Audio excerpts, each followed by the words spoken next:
ጣዖታቱ እየተሰባበሩ እየፈራረሱ አገኘናቸው። ምክንያቱ ምንድነው ብለው ሲጠይቁት ያ በነ ኢሳይያስ የተመሰከረለት፣ በነ ኤርምያስ የተነገረለት፣ በነ ሕዝቅኤል የተበሰረለት፣ በመልአኩ ብስራት የተነገረለት ሕፃን በቤተልሔም ተወልዶ ሊሆን ይችላል። ነገሩን መርምሩ ብሎ ሲያጣራ ዲያብሎስ ጌታ እንደተወለደ በሄሮድስ ምክንያት መልእክቱን አደረሰ። ባጭሩ በጌታ ምክንያት 14,400 ሕፃናት በአንድ ቀን ቀባሪ ያጡ እናቶችን የሳት አቀፉ። ከዚህ ወጥ እግዚአብሔር ይጠብቀን። በጌታ ምክንያት የገሊላ እናቶች እንባቸው አይኖቻቸው በእንባ ፈዘዘ፣ ደረታቸውን የሚደቁ በዙ። ሕፃናት ቀባሪ አጥተው እናቶች በዋይታ ተሞሉ።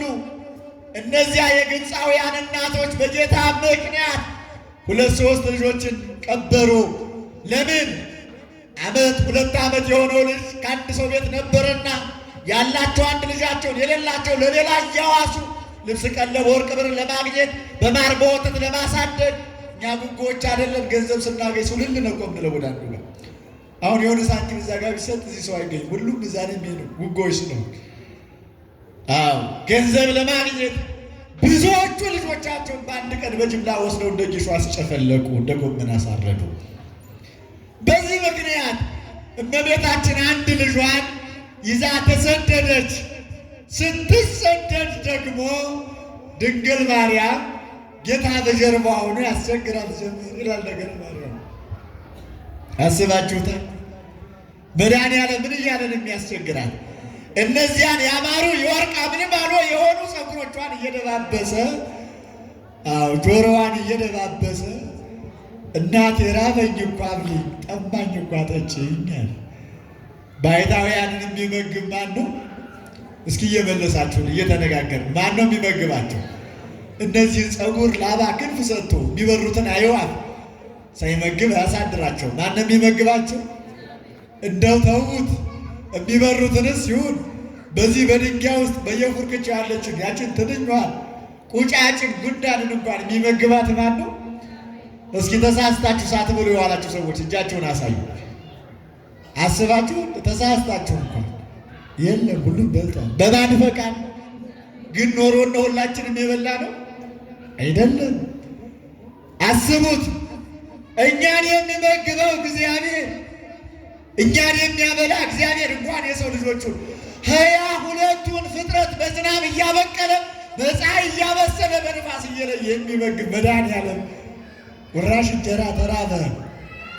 ደግሞስ የውቅያኖስን ውሃ የፈጠረ አምላክ ከደመና ላይ ዝናብን አዝንሞ ወንዞችን ሁሉ የሚሞላው እስራኤልን 40 ዘመን ከጭንጫ ላይ ውሃ እያፈለቀ ብርዱ የመሰለውን መና እያወረደ ደመና እየጋረደ የመገበ መድኃኒዓለም እናቱን ለምነሽ ቢሆን አብልኝ አላት።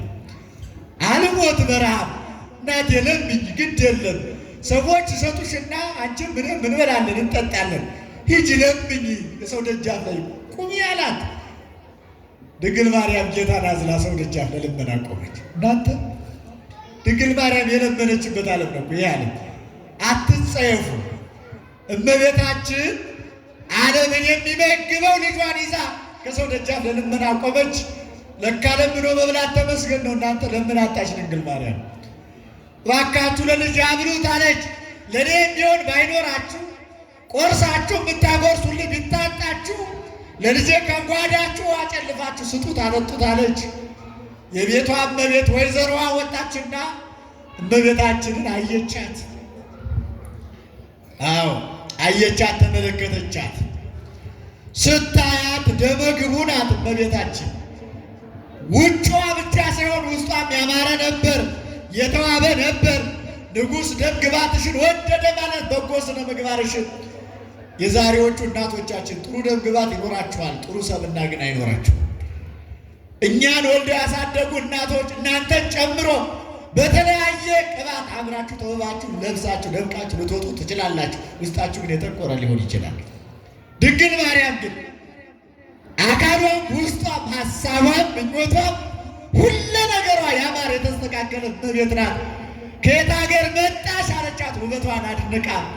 ይገርማችኋል። ድንግል ማርያም የተናገረችው ቃል አሳዛኝ ነበር።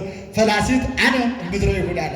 እኔ ጊዜ ጣለኝ ወራት የባሰኝ መጠጊያ ያጣም ስደተኛ ነኝ። ማን ይዛ ንገር፣ ማን ይዛ ምን ያጣዋለች? መጠጊያ ያጣው ስደተኛ። ዛፉ ቅጠሉ የሚያስደነግጣት፣ አውሬው የሚያስደነግጣት፣ የቆመው ያለፈ ያገደመው ሰው የሚያስደነግጣት፣ ልጇን የሚነጥቃት የሚመስላት። አዎ በአማረ መንገድ ላይ አይደለም፣ የሰው ኮቴ ባልረገጠው የሰው ጫማ በማይታይበት በግብፅ በረሃ እንቅፋቱን ታግሳ እግሮቿ ደም እያመነጩ በዚያ በመከራ ውስጥ አለፈች። ድንግል ማርያም ሊቁ ምን ይላታል? በዚያ በመከራው ሰዓት የመጨረሻ ሆድ ሲብሳት ምን እንዳለ ታውቃላችሁ? አይቴኑ መልአክ ዘአብሰረኒ ብካየ ይርአይ ወይርዳን ያለች። ለመሆኑ አለች ያ ትወልጃለሽ ብሎ ዛሬ ወልጄ የማጠባውን በድንግልና ያሳደግኩት የማሳድገው ልጄ ይዤው የምሰደደውን ተርቦ ተጠምቶ አብልኝ አጠጭኝ እያለ የሚያለቅሰው ልጄን ትወልጃለሽ ብሎ ያበሰረኝ መልአክ ቅዱስ ገብርኤል የት አለ አለች። የት አለ? ብካየ ይርአይ ወይርዳን፣ ሐዘኔን፣ ጭንቀቴን፣ መከራዬን፣ ለቅሶዬን አይቶ ዛሬ አጽናናኝ ያረጋጋኝ ዘንድ ገብርኤል ወዴት አለ አለች። ይሄ ብቻ አይደለም። ቀጠለች ድንግል ማርያም አይቴ ይት ያና እም ወኤልሳዕ የጥኒ ማዝማዴ፣ የሞተችው እናቴስ ወዴት አለች አለች። ድንግል ማርያም እኮ እናቷም በ7 ዓመቷ ቤተ መቅደስ ሳለች እናትሽ ሞተች ብለዋት አልቅሳለች። ብርር ብላ እናቷ እንደሌለች ታውቃለች። የታለች እናቴ አለች። የመከራ ሰዓት እኮ ከባድ ነው ክርስቲያኖች። የመከራን ሰዓት አያምጣባችሁ እንጂ በጣም ከባድ ነው። የማይታወሰው ይታወሳል።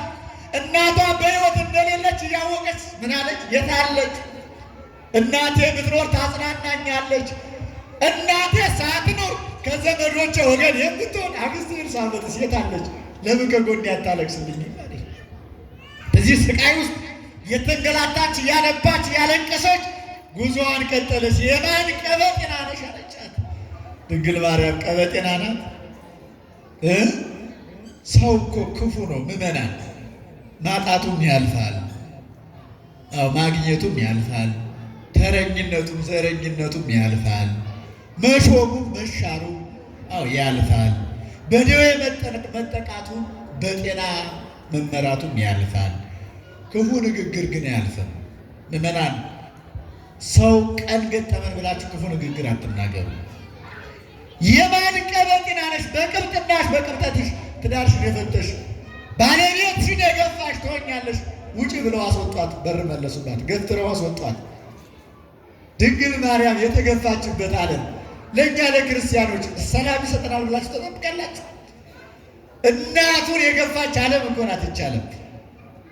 ባለቤቱ ራሱ የተገፋበት ዓለም፣ ከለዋ ላይ ተነጥቆ መሬት ላይ የተፈጨበት የተቀጠቀጠበት ዓለም እኛን ክርስቲያኖችን የእሱ ልጆች አይደል እንዴት ሊያስደስተን ይችላል? ያለቀሰችበት ዓለም ጌታን ይዛ እያለቀሰች እኛ በስሙ እየኖርን ብናለቅስ ምንድን ነው የሚገርምን? የእሱ ልጆች እኮ ነው። በጀርባዋ ታቅፋ አይገርምም? እንዲያው አስቡት። እንጀራ ተሸክሞ ሰው እንጀራ ይለምናል? እንጀራ የያዘ ሰው እንጀራ ይበላል እንጂ እንጀራ ይለምናል? ደሞስ እንጀራ ያጣል። ድንግል ማርያም ለምን አጣች? ዘበላ ሥጋዬ ወሰተ ደሜ ወዘላለም፣ ሥጋዬን የበላ ደሜን የጠጣ የዘላለም ምን አለው ነው ያለው? ሕይወት አለው። ዮሐንስ 6:56 ነው። ስለዚህ ምግብ ነው መጠጥ ነው። ምግቡን መጠጡን ይዛ ግን ድንግል ማርያም ተራበች። አስቡት። ከአለት ላይ ከጭንጫ ላይ ውሃን የሚሰጥ መድኃኔዓለም የውሃ ባለቤት ራሱ ውሃ ተሸክመ ውሃ ለምን አጣች ድንግል ማርያም? እያለቀሰች ስትመለስ 70 ሰገል የገበሩለት የወርቅ ጫማ ነበር። ያችን የወርቅ ጫማ ከሾላ ዛፍ ስር ድንጋይ ላይ አኑረው ሄዳ ነበርና ያንኑ ደዌ ሰርቀው ታገኘች። ፈተናው ብዙ አይደል? አሁን እኛ ትዳር ማጣቱ ሲከብደን ሌላ ጤና ማጣት ይመጣብናል። በጥቂቱ አመስግኑ እሺ ምመናል። አንዱን ሸክም መሸከም ከከበደን ሌላ ሸክም ነው የሚመጣብን። አናምናል። አንዱን ተመስገን ብለን ካልተቀበልነው ሌላኛው ፈተና ነው የሚመጣብን። ድንግል ማርያም ይኸው ላይ የሆነ ይሆን በዚያ ስቃይ ውስጥ በዚያ እንግልት ውስጥ እያለፈች እንኳን የልጇ ጫማ ሲወሰድባት ክፉኛ አለቀሰች ይላል። ድንግል ማርያምን ያስለቀሳት የልጇ የወርቅ ጫማ አይደለም፣ ወይም ደግሞ ወርቅ ስለሆነ አይደለም። እውነት ነው፣ ወርቅ ብዙ ገንዘብ ያወጣል። ግን ለልጇ የፈለገችው አሁን አንድ ቁራሽ እንጀራ ነው። ግን ለልጇ የምትፈልገው አሁን አንድ ጥልቅኛ፣ አንድ ብርጭቆ ውሃ ነው። ስለ ወርቁ መጥፋት አይደለም ያስጨነቃት። ይገርማቸዋል። ለልጇ ጫማ ተጨንቃ ሳይሆን ልጇ ምን አድርጎ መሬት ይርገጥ። ይህንን ሊቁ ምን ብሎታል? ምረ በዘባንኪ ወሚረ በገቦኪ ማርያም ብዙ አዚነሳደገም ይላታል። እመቤታችን ብዙ ጊዜ 24 ሰዓት ጌታን በማዘል ደከመች። አልቦን በለሰሎሜ ዘያስተባርክ ለኪ ወዮሴፍ አረጋዊ ዘጸውር ስቀኪ። ዮሴፍ ያጓዛቸውን ተሸክማ አህያይቱን ይነዳል። ሰሎሜም ጓዝ ተሸክማ አህያይቱን ይዛ ትጎትታለች። የእነሱ ስራ ይሄ ነው። ጌታ ተሸክማ 24 ሰዓት የምትጓዘው ግን ድንግል ማርያም ብቻ ነበረች። ረዳት የለም፣ ከጎን የሚሆን የለም፣ ወዳጅ ዘመድ የለም። እና እመቤታችን በጀርባዋ ጌታን አዝላው ስትጓዝ ትውላለች። በጣም ሲከብዳት፣ መቼስ ሥጋ አይደል የለበሰችው፣ ጌታ ሲከብዳት ከጀርባዋ ታዞርና በምኗ ትታቀፈዋለች አለ። በክንዷ በደረቷ ትታቀፈዋለች። በክንዷ ታቅፋ ዘፍ እያለች ስትጓዝ ክንዷ ዛል ሲልባት ታወርድና ደግሞ በምኗ ታዝለዋለች? ንገሩኝ። ልጅ የምታዘለው በምንድን ነው? በጀርባ። እናቶች የእናቶችን ጸጋ እግዚአብሔር ይመልስላችሁ። የከተማው ሰው አሁን ልጁን በደረት ነው የሚያዝለው። እንደ ዝንጀሮ ነው እኮ በደረቱ ልጅ የሚያዝል ዝንጀሮ። ሲጀመረው ሴቱ ማዘሉንም ትቶታል፣ ወንዱ ነው እያዘለ ያለው። የተገላቢጦሽ ማለት ነው። የተገላቢጦሽ እንደዚህ እኮ ነው የምንኖር። ትዳር በፈረቅ አይደል የምንኖረው? ሚስት ቁርስ ትሰራለች፣ ባልም ሳይሰራ እንደዚህ ግብግብ ነዋል። ወንዶቹ አሁን ገብተው ማታ አራት ሰራታ ሴት ተቀምጦ እግዚአብሔር ታሪካችን ይመልስልን። በደረቷ ታዝለዋለች፣ ታቅፈዋለች። ደረቷ ላይ ያለው ክንዷ ሲከብዳት አዙራ በጀርባዋ ታዝለዋለች። ይገርማችሁ። በጀርባዋም በክንዷም በዚህ ሁሉ ሲከብዳት ያችን የወርቅ ጫማ እግሮቹ ላይ ታጫማው ታደርግለትና በመሬት ላይ እጁን ይዛ ትጎትተዋለች። ታዲያ ዓመት ያልሞላው ልጅ ሕፃን ልጅ እንዴት አድርጎ ነው በዛ በግብፅ በረሃ ዋየ ፀሐይ በጸናበት። ደግሞ ይገርማቸዋል። ስደቱን ሊቃውንት በምሳሌ በዚህ ወራት እንዲከበር አደረጉት እንጂ ድንግል ማርያም ስደቱን የጀመረችው ግንቦት 24 ነው። እየሰማችሁ ነው። ሊቃውንት ምን ብለውታል? ቅዱስ ኤፍሬም እመቤታችንን አንቺ አበባ ነሽ፣ ልጅሽ ደግሞ ፍሬ ነው ይሏታል። አዎ ጽጌ መዓዛ፣ አንቺ በጎ መዓዛ ያለሽ በጎ አበባ ነሽ። በጎ ፍሬ በልተውት ጣዕም የሚሆን ክርስቶስ ግን በጎ ፍሬ ነው ይላል። ስለዚህ የአበባ ወራት መቼ ነው? አሁን ከመስከረም ጀምሮ። የፍሬ ወራት መቼ ነው? ከጥቅምት ጀምሮ። ስለዚህ አበባና ፍሬ የልጇ ምሳሌ በልጇ ምሳሌነት እናክብር ብሎ አመጡት እንጂ ድንግል ማርያም የተሰደደችው ግንቦት 24 ቀን ነው። አስቡት የግንቦትን ፀሐይ በዚያ በረሞጫ በዚያ ውስጥ ጌታ ገና ለግለጎ እግሮቹ ገና መንገድ ያላወቁ እግሮቹ ያን ጊዜ ስትጎትተው ምን አድርጋ ስትጎትተው ጋሬጣ እግሩን እየቆረሰ ሲያስቀረው እሾሁ እንቅፋቱ የእሷ እንደው ነገረ ማርያም እመቤታችን ጥፍሮቿ ሁሉ በረሞጫና በእንቅፋት ወልቀው አልቀው ነበር ይላል። የእሷ ስለጠነከረ ነው። የ15 ዓመት ብላቴና ናት። እርሱ ግን ዓመት ያልሞላው ልጅ ነው። ብቸኛይቱ ልጇን አዝላ ተሰደደች። በ15 ዓመት ሕፃኑን ይዛ ምን ታድርገው? አሁን የወርቁ የጫማው ጉዳይ አይደለም ያንገበገባት። ለልጇ ምን አድርጋ ትጎትተው በዚያ በግብፅ በረሃ። ይህንን አባ ጊዮርጊስ ዘጋስጫ በመጽሐፈ ሰዓታት ላይ ምን ይላል? ያንቃዱ ሀቤኪ ይዞ ጽንፈ ልብስኪ ይላል። እንዘ ትጸውርዮ በገቦኪ ወትጽንዮ ባፎኪ። ጌታ ያን ጊዜ በባዶ እግሩ አይደለም ከነጫማው እንኳን አድርጋ ስትጎትተው ጉልበቶቹ ብርክርክ እያሉበት አለ። የልብሷን ጫፍ የእናቱን የልብሷን ጫፍ ጭብጥ ያደርግና አለ ቀና ብሎ ፊቷን ይመለከታታል። ለምን? እዘ ትጸውርዮ በገቦኪ በጀርባሽ እንድታዝሊ ወትጽንዮ ባፎኪ በከንፈርሽ ሳም አድርግሽ ራርተሽ ና ልጄ ብለሽ ቅፍ አድርግሽ እንድታዝሊው ልብሷን ጭብጥ አድርጎ ቀና ቀና እያልን በቤታችን ፊቷን ያያታል። እስኪ ያስቡት እናቶች ልጆቻችሁ በመከራ ውስጥ ካሁን ከኋላ የሚያሳድድ አካል አለ። ጦር የያዘ ጥሩር የለበሰ ጋሻ የተንተራሰ አሳዶ የሚይዝ 4000 ወታደር ግራ ቀኙን እየፈለጋት ነው። ዛፉ ሲወዛወዝ ወታደሩ ከዚህ ተቀምጦ ይሆናል ትላለች። አላፊ አግዳሚውን ስታይ ልጅ የገደሉባቸው የኔን ልጅ ሊያንቁት ይሆናል እያለች ትሰጋለች። በዚህ ስደት ውስጥ ደግሞ ረሃቡ ጥሟል። በዚያ ላይ ልጇን ረዳት የላት እንዳደጓ ስትጎትተው ልብሷን ጫፏን ያስ አድርጎ ቀና ብሎ ይመለከታታል። የእኛ ልጆች እኮ ሱቅ ሲያዩ ነው የሚገትሩን መንገድ ላይ አላስኬድ የሚሉ ጌታ ደግሞ እግሮቹ አረግጥ ብለው ተንቀጥቅጠውበት መንገድ ላይ እንደዛ አድርጎ ይቆይ ነበር። እና አሁን ሄደች። ምን አድርጋ መሬት ላይ ትጎትተው ጫማው ተወሰደ። ልጄ አለች። ምን ያለች? እስኪ በሉና ምን ያለች?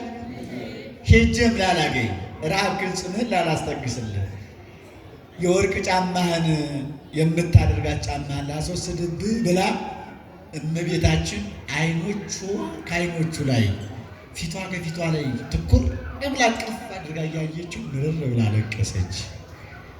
ይህንን አባ ጊዮርጊስ ማን ሊቁ አባ ሕርያቆስ በቅዳሴው ላይ ምን አለ? አዘክሪ ድንግል አንባ መሪረ ወረደ በገጸ ፍቁር ወጥቂያ ድንግል ሆያ በግብፅ ሀገር ወንቡር ድባ አርያሙ በላይ በድልና በጌትነት ያለ ክርስቶስ እሱን ይዘሽ ስትሰደድ ለእኛ ብለሽ ስትንከራተሽ በዓይኖችሽ የወረደውን እንባ በልጅሽ ጉንጭ ላይ የተርከፈከፈውን እንባ ለእኛ ብለሽ አሳስቢልን እላት። ኪሩቤል ሱራፌል የሚሸከሙትን እሱን ይዘሽ ነውና የተሰደድሽው። እሱ በምስጋና የሚኖር አምላክ ነውና መሰደድሽ ለእኛ ቢሆን ስለሆነ አሳስቢ ብሏታል። ጌታም እናቱ ምርር ብላ ስታለቅስ ከዓይኖቹ የሚወጣውን እንባ በአራቱም ማዕዘን የሚፈሰውን እንባ ምርር ብሎ ያይ ነበር። የደረቷን ጡት ሲጠባው ደም ያተን ነበረ፣ ደም ያመነጭ ነበር። ጡቷ እህል አልቆ ምንም ስላልበላች ነው። አየ የቀኝ እጁን መድኃኒዓለም ብድግ አደረገ። እናቴ ባያውቁት ነው እንጂ አለ፣ ባያውቁ ነው እንጂ አንቺማ የውሃ ባለቤት እኔን አልነበር የተሸከምሽ? መለኮት ጓላሶ በጸማ ከመደቂቅ ዘይሰፍሮ በህፍሩ ለማይባል ቃል ሊቁ የውቅያኖሱን ውሃ በመዳፉ የሚሰፍረው መለኮት ጓል ልጇ ውሃ ተጠማ በከየት ወትቤ ሰባ ይበራል። ድንግል ማርያም የዚህ ሀገር ሰዎች ጽድቅን አያውቁም ለልጅ ውሃ ከለከሉት እያለች ምርር ብላ ለቀሰች። ሳልክዎሙ ማይ የውሃውን በግ ወአይጎርኩ ለወልዴ አሳይኖ ዘወርቅ ለልጅ ውሃ ጠጡ ብዬ ለመና ሄድኩ ለመንኳቸው ለምኜም ላላገኝ የወርቅ ጫማውን አስወሰድኩበት እያለች ምርር እያለች ይህን ቃል እየጠራች ስታለቅስ ይላል። ሰሚዖ ሕፃን ለእሙ ጋራ ባረከ ኮኳ ዋውሃ ዘማይ እንታይተግራ እጆቹን ብድግ አደረገ። ከዓይኗ የሚፈሰውን እንባ በሙሉ ጉንጯ ላይ የፈሰሰውን እንባ በእጆቹ ጥርግ አደረገላት ይላል። መድኃኒዓለም የዛሬዎቹ በንባ የተዋጡ እናቶቻችን እንባቸውን ያብስልን። አዎ በመኝታቸው ሌሊቱን ሙሉ እንባቸው ሲፈስ የሚያድር መኝታቸውን በንባ የሚያጨቀዩ ቤትና ልብስ የሸፈናቸው ጠዋት ሰው መስለው የሚወጡ ብዙ እናቶች፣ ብዙ እህቶች፣ ብዙ ወንድሞች እኮ አሉ። ማን ይድረስልን? አበሰላት። ሁሉን ነገር እንባዋን ብስ አደረገ። እንባዋን ካበሰላት በኋላ እናቴ ለምነሽ አጣሽ አይደል? እኔን ይዘሽ ተራፍ ተጠማሽ፣ እስኪ የቆምሽባቸውን እግሮች ከፍ አድርጊው አላት። ያን ጊዜ እመቤታችን ወደፊት አንድ እርምጃ ስትራመድ በጫማዋ ልክ በሁለት እግሮቿ ላይ መጀመሪያ ከቀኝ እግሯ ከጭንጫው ላይ ውሃ ፈለቀላት። ክብር ለእመቤታችን ለመድኃኒዓለም። አመስግኑት እግዚአብሔር እንደሆነ ተናገረ መድኃኒዓለም። እናቴ ለምነሽ አጣሽ፣ ሰው የከለከለሽ፣ ውጭ ብሎ ያስደነገጠሽ፣ ያስፈራራሽ፣ የነሳሽ ይህን ነው አይደል? እስኪ በይ ጎንበስ በይና አለ በመዳፍሽ እኔንም አጠጪ አንቺም ጠጪ፣ እኔም ከጥሜ ልረስልስ ከትኩሳቴ ልረፍ አንቺም ጠጪ አላት። እመቤታችን ደስ ብሏት ጌታን አቁማ ጎንበስ እያለች ውሃውን እየዘገነች ለእሷም ጠጣች፣ ለልጇም አጠጣቸው። ክብር ለመድኃኒዓለም። ይህን ይዛ ነው እመቤታችን የተሰደደችው። አይገርም? የእኛ ልጆች በስንት አይነት ምግብ እኮ ቅንጡ አይነት ምግብ ተሰጥተው እኮ ነው የሚያድጉት። ያማረ መኝታ ላይ ተኝተው ያማረ ልብስ ለብሰው ገረድ ደንገጡር ተቀጥሮላቸው በሰዓት በግዴታ ብሉ ተብሎ ተለምነው እያደጉ አይዋፍን የሚመግብ መድኃኒዓለም እናቱን ለምኖ ያሳጣል። ለምነሽ እንደሆነ አብልኝ ይበል። አዎ ለምን አስትጣ።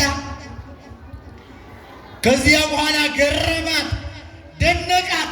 ልጅ አንተን ይዤ ከጭንጫ ላይ ውሃ እያፈለግ እንዲህ እያደረግልኝ እኔስ መሰለኝ አይገርምም አለች።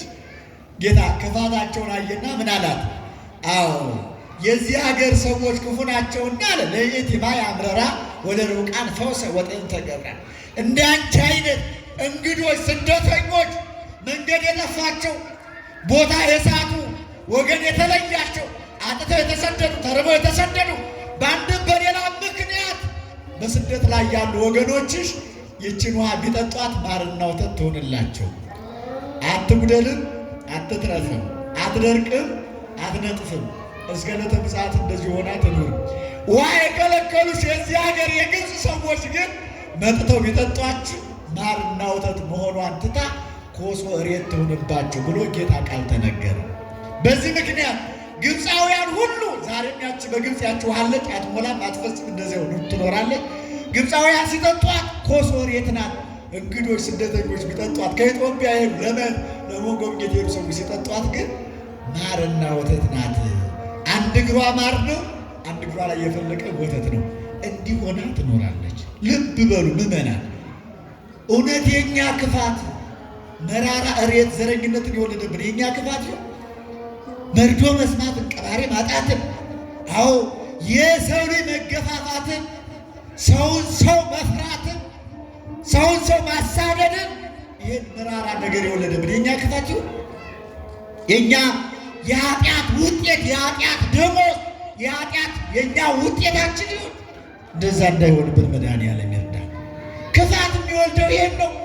ክፋታቸው፣ ነውራቸው፣ ጭካኔያቸው ለግብፃውያን ያንን መራራ ሆነ፣ መራራ ነገር አስከተለ፣ መራራ ነገር አመጣባቸው። ለእንግዶች ግን ጣፋጭ ነገር አስገኘላቸው። ስለዚህ ኦርቶዶክሳውያን ኢትዮጵያውያን እኛ በተለይ ስንደጋገር፣ ስንረዳዳ፣ ስንተሳሰብ ነው የሚያምርብን።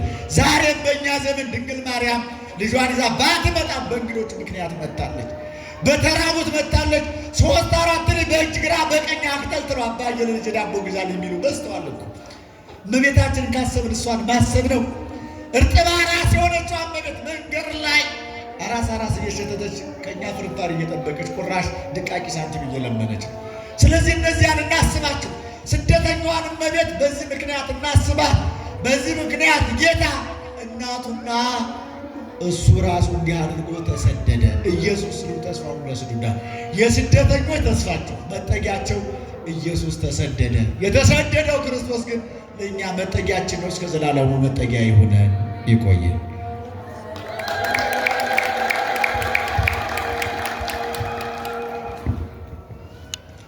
ለመምህራችን ቃለ ሕይወት ያሰማልን፣ የአገልግሎት ዘመናቸውን እግዚአብሔር ይባርክልን። እንግዲህ ወቅት የወር የእናታችንን የድንግል ማርያምን ስደት የምናስብበት፣ የድንግል ማርያምን ስደት ስናስብ የእኛ ስደት ነው። የመድኃኔዓለምን ስደት ስናስብ እኛ የተሰደድነውን የምንሰደደውን ስደት የእኛን ስደት ይባርክ ዘንድ አምላካችን መድኃኔዓለም ክርስቶስ እንደተሰደደ እያሰብን ከቤተ ክርስቲያን ሳንጠፋ ቅዳሴውን እያስቀደስን ጸሎታችን እያደረስን በቅድስት ቤተ ክርስቲያን ለዘላለም ጸንተን እንድንኖር አምላካችን እግዚአብሔር በቸርነቱ ይርዳል። ለመምህራችን በድጋሜ ቃለ ሕይወት ያሰማልን። የአገልግሎት ዘመናቸውን እግዚአብሔር ይባርክልን። አመስግኑት እግዚአብሔርን። ክብርና ምስጋና ይድረሰው።